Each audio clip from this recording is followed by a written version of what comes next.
Guys welcome back. North Korea எவ்வளோ டேஞ்சரான கண்ட்ரின்றது நம்ம எல்லாருக்கும் தெரியும். அந்த நாட்டில் பல சட்டங்கள் இருக்குது. அங்கே சிரிச்சா கூட ஒரு பனிஷ்மெண்ட்டுன்ற மாதிரி நிறையா சட்டங்கள் இருக்குது. நார்த் கொரியா டார்ச்சரை தாங்க முடியாத மக்கள் தப்பிக்கணுன்ற முடிவு எடுப்பாங்க. ஒரு சில பேர் நல்லபடியாக தப்பிச்சிருவாங்க, ஒரு சில பேர் மாட்டிப்பாங்க. நல்லபடியாக தப்பிச்சு சவுத் கொரியா இல்லை சைனாக்குள்ளே போயிட்டால் பிரச்சனையே கிடையாது. மாட்டினா சங்கு தான். நார்த் கொரியா கிட்டே இருந்தோம், நார்த் கொரியா ஆர்மி கிட்டே இருந்தோம் நல்லபடியாக தப்பிச்ச 3 பேரை பற்றி தான் இந்த வீடியோவில் பார்க்க போகிறோம். சேனலை சப்ஸ்கிரைப் பண்ணிடுங்க, வீடியோ லைக் பண்ணிடுங்க. வாங்க அந்த 3 பேர் யாருன்றதை பார்க்கலாம்.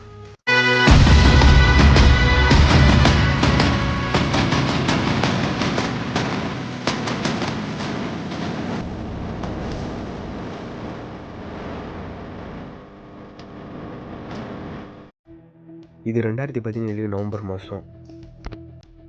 ஓஜங் அப்படின்ற 25 வயசு உள்ள ஒருத்தர் நார்த் கொரியா கிட்ட தப்பிக்கணுன்றதுல வெறியாக இருக்கார். ஒரு நாள் வேகமாக ஒரு கார் எடுத்துகிட்டு நார்த் கொரியா பார்டரை நோக்கி போகிறாரு. நார்த் கொரியா சவுத் கொரியாவோட பார்டர் ஃபாரஸ்ட்டில் இருக்கிற காரணத்தினால இந்த கம்பி வேலி இருக்கும்ல பார்டரில், அந்த எதுவுமே அங்கே இருக்காது. வெறும் மரம் இது மட்டும் தான் இருக்கும். அப்படி ஒரு நார்த் கொரியாவோட பார்டருக்குள்ளே போயிடுறாரு. பார்டருக்குள்ளே போய் ஃபாரஸ்ட்டு கடக்கிறாரு. கடந்தோடனே சவுத் கொரியாவோட பார்டருக்குள்ளே போயிடுறாரு. போனோடனே கார்லேருந்து எந்திரிச்சு வேகமாக சவுத் கொரியாவை நோக்கி ஓட ஆரம்பிக்கிறாரு.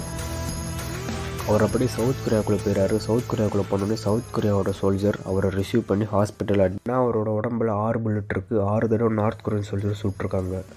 ஹாஸ்பிட்டலில் வந்து அவர் டிஸ்சார்ஜ் ஆனதுக்கப்புறம் வந்து அவர்கிட்ட இன்டர்வியூ எடுக்கிறாங்க. இன்டர்வியூவில் அவர் என்ன சொல்கிறாரு அப்படின்னா, நார்த் கொரியாவிலேருந்து தப்பிச்சு வந்ததில் நான் ரொம்ப சந்தோஷமாக இருக்கேன் அப்படின்ற மாதிரி வந்து சொல்கிறாரு. இப்போ ஓசாங் அப்படின்றவர் இப்போ சவுத் கொரியாவில் நல்லபடியாக வாழ்ந்துக்கிட்டு இருக்காரு.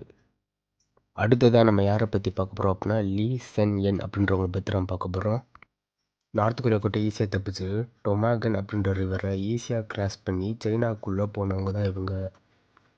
அங்கேருந்து ஒரு சில புரோக்கரோட உதவியோட ஃபாஸ்ட்டாக சவுத் கொரியாவுக்கும் போயிடுறாங்க. இவங்கள மாதிரி ஈஸியாக யாரும் தப்பிக்கவே இல்லை, ஏன்னா அவங்க எல்லாத்துக்கும் ரெடியாக இருந்திருக்காங்க. டெமோக்ராட்டிக் பீப்புள் ரிபப்ளிக் ஆஃப் கொரியான்ற ஆர்ம்டு ஃபோர்ஸில் 10 வருஷம் ஒர்க் பண்ணியிருக்காங்க. அதுக்கு முன்னாடி நம்ம ஷேடோ ஆஃப் ராகுல் அப்படின்ற என்னோட சேனல் எல்லாரும் சப்ஸ்கிரைப் பண்ணிவிடுங்க. பக்கத்தில் ஒரு பெல் ஐக்கனை கிளிக் பண்ணிடுங்க. லீ சென் என் 10 வருஷமாக இந்த ஃபோர்ஸில் ஒர்க் பண்ணுறாங்க. இவங்க கூட 20 சர்வீஸ் உமனும் ஒர்க் பண்ணியிருக்காங்க. இவங்க அப்பர் பெட் லோவர் பெட் அப்படின்ற பெட்டில் தான் இரவு டெய்லியும் தூங்குவாங்க. இவங்க வேலை பார்க்குற ஃபோர்ஸில் சுத்தமாக இருக்கணுன்றதை ரொம்பவே நல்லா சொல்லி கொடுத்துருக்காங்க. அதனாலே இங்கே ஃபோர்ஸில் இருக்கிற எல்லோரும் ரொம்பவே சுத்தமாக இருப்பாங்க. இவங்களுக்கு ஹாட் வாட்டர்னா என்னன்னு கூட தெரியாது. இவங்க எல்லாத்துக்கும் தேவையாக இருக்கிற தண்ணியை பக்கத்தில் இருக்கிற ஆற்றுல போய் எடுத்துக்கிடுவாங்க. அந்த ஆற்றுல அவங்க குளிக்கிறதுக்கு, க்ளீன் பண்ணுறதுக்கு, சமையலுக்குன்றது தேவையான தண்ணியை எடுத்துக்கிடுவாங்க.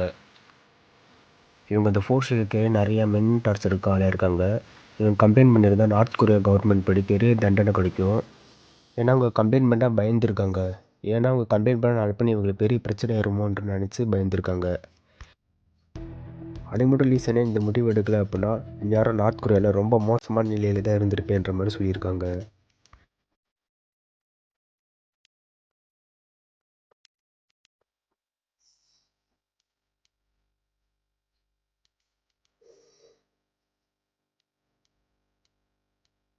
சோவியத் நாட்டுடைய ஜெட்டான MiG-15 ட்ரைனிங்காக பறந்துக்கிட்டு இருக்காரு. இவர் நார்த் கொரியாவிலேருந்து தப்பிக்கணுன்ற முடிவு எடுக்கிறாரு. 30th parallel அப்படின்ற நார்த் கொரியாவுக்கும் சவுத் கொரியாவுக்கும் நடுவில் இருக்கிற பார்டரை ஈஸியாக கிராஸ் பண்ணிடுறாரு. ஜெட்டில் வேகமாக போய் ஈஸியாக அந்த பார்டரை கிராஸ் பண்ணிடுறாரு.